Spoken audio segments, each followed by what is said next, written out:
بسم الله الرحمن الرحيم فاسألوا أهل الذكر إن كنتم لا تعلمون।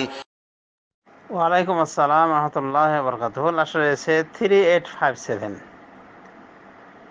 ভাই, আপনি জানতে চেয়েছেন একজন ব্যক্তির সম্পর্কে যে 2 রাকাত নামাজ পাওয়ার পরে তার বায়ু বের হয়ে গিয়েছে, অজু ভেঙে গিয়েছে। উনি অজু করে আসার পরে দেখেন যে ইমামের সালাম ফিরতে বাকি, মানে একবারে লাস্টের দিকে পেয়েছেন। তো ইমাম সালাম ফিরেছেন, উনিও সালাম ফিরে দিয়েছেন। তো আপনি তাকে বললেন যে আপনি এভাবে নামাজ পড়লেন কেন? তো উনি বলেছেন, না, নামাজ এভাবে হয়ে যায়। তো এরকম নাকি হাদিস আছে। তা আপনি জানতে চাইছেন যে তার এই কাজটা ঠিক না বেঠিক? না, সম্পূর্ণ বেঠিক ভাই। এগুলো সব বলা যেত অজ্ঞতা, অজ্ঞতা, মূর্খতা ছাড়া আর কিছু নয়। তো 2 রাকাত নামাজ যার হয়েছে, অজু করে আসতে তার অবশ্যই দেরি হয়েছে, শেষে সে শুধুমাত্র সালামটা পেল, তাহলে কি করে তার নামাজ হলো? 2 রাকাত নামাজ তাইলে মাপ, বাই বের হওয়ার কারণে ওইটাই 2 রাকাত হয়ে গেল নাকি? আস্তাগফিরুল্লাহ। বা ইমামের সাথে সালামটাই 2 রাকাত হয়ে গেল? এগুলো হলো মূর্খতা। কোনো হাদিসে নাই।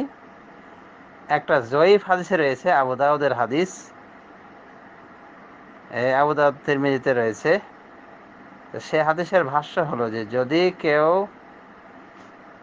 একেবারে লাস্ট বৈঠকে বসে, মানে কোনো ইমাম যদি লাস্ট বৈঠকে থাকে, মানে নামাজ কমপ্লিট করে লাস্ট বৈঠকে রয়েছে, এমত অবস্থায় সালামের পূর্বেই তার বায়ু বের হয়ে গেছে, সালামের পূর্বেই বায়ু বের হয়ে গেছে, তাহলে বলা হয়েছে ওর নামাজ কমপ্লিট। কোনোভাবে যারা ওর পিছনে কমপ্লিটলি নামাজ পড়েছে তাদেরও নামাজ কমপ্লিট, মানে আর সালাম দেওয়া লাগবে না, মানে সালামের পূর্বে বায়ু বের হয়ে গেছে ইমাম সাহেবের। তাহলে ইমামেরও সালাম নামাজ কমপ্লিট এবং ওর পিছনে যারা পুরা নামাজ পড়েছে তাদেরও নামাজ কমপ্লিট হয়ে গেছে।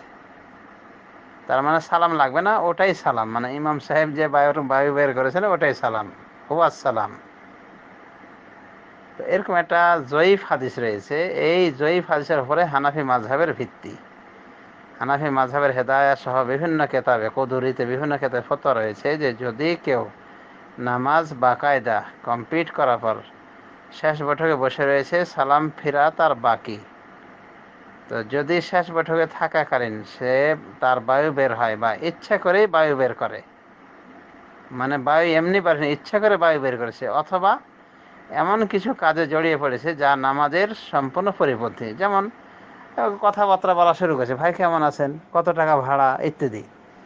যদি দুনিয়াবি কোনো কথাবার্তা শুরু করে দেয় যেটা নামাজ পরিপন্থী বা ইচ্ছা করে বায়ু বের করে, তাহলে নামাজ কমপ্লিট হয়ে যাবে। এটা হলো হানাফি মাসালা। তবুও হানাফি মাসালা কি বলা হয়েছে যে শেষ বৈঠকে বসার পরে, এটা বলা হয়নি যে 2 রাকাত নামাজ পড়ে যে ব্যক্তি বায়ু বের হবে সে অজু করে এসে ইমামকে পেয়ে যাবে, সালামের সময় সালাম ফিরে দেবে, নামাজ কমপ্লিট হয়ে গেল, এটাও বলা হয়নি হানাফি মাযহাবে। তো এটা সম্পূর্ণ অজ্ঞতা, আর এটা হলো জয়ীফ হাদিসের উপর হানাফি মাযহাবের আমল। আর এ বিষয়ে সহি আমল হলো, হাদিস সম্মত আমল হলো যে বায়ু বের হয়ে যাওয়ার কারণে পূর্বের নামাজ বাতিল হয়ে গিয়েছে। আর নামাজ এভাবে 50-50 করে পড়া যায় না। সুতরাং অজু করে আসার পরে নতুন করে সে নামাজ পড়বে। সুতরাং যদি জামাত এখনও চালু থাকে তাহলে জামাতে শরিক হয়ে যতটুকু পাবে ততটুকু সে পেয়েছে বলে গণ্য হবে, পূর্বের পাওয়া বাদ। নতুন অজু করে আসার পূর্বে যে নামাজ পেয়েছিল যে অংশটুকু, ওটা বাদ, পরে যেটুকু পাবে সেটুকু ধরতে হবে। সুতরাং যদি 1 রাকাত পেয়ে থাকে বা রুকু পেয়ে থাকে লাস্টের রাকাতে, তবুও সে 1 রাকাত পেয়েছে বলে গণ্য হবে। আর যদি রুকু না পায়, শুধুমাত্র তাশাহুদ পেয়েছে, মানে বৈঠক পেয়েছে, শেষ বৈঠকটা পেয়েছে, তাহলে এটা রাকাত বলে গণ্য হবে না, তাকে পুরা নামাজ পড়তে হবে। এটা হলো সহিহ হাদিসের কথা।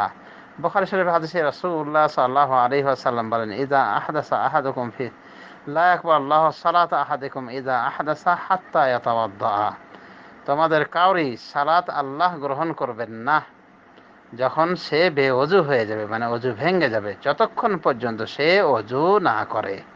বুখারী শরীফের হাদিস। সুতরাং এই হাদিস থেকে বলা যায়, এই হাদিসের মাধ্যমে বলা যায়, হাদিসের ভিত্তি করে বলা যায় যে যদি কাউরি অজু ভেঙে যায়, এই সালাত তার আল্লাহ কবুল করবেন না যতক্ষণ পর্যন্ত নতুন করে অজু না করবে। সুতরাং নতুন করে অজু করে নতুন করে নামাজ পড়া লাগবে। আশা করি বুঝতে পেরেছি আমরা, ধন্যবাদ। আর হানাফি মাযহাবের ওই মাসালা বাতিল, যে অজু করে আসার পরে মানে বায়ু বের হওয়ার কারণে নতুন করে অজু করে আসার পর পূর্বের নামাজের উপর ভিত্তি করে বাকি নামাজ কমপ্লিট করবে, এটা চলবে না। মানে 50-50 করে এভাবে নামাজ পড়া চলে না।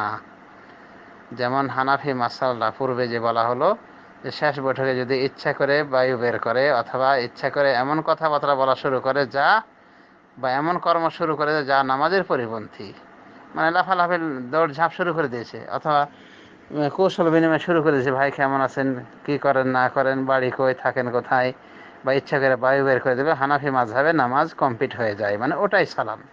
বায়ু বের করে দেয় ওটাই সালাম, কথাবার্তা বলাটা ওটাই সালাম, এইভাবে দৌড়ঝাঁপ লাফালাফি কুদাকুদি করা এটাই সালাম, হানাফি মাযহাবের কথা। তা আল্লাহ রাব্বুল আমিন আমাদেরকে হানাফি মাযহাব থেকে মুক্ত রেখেছেন।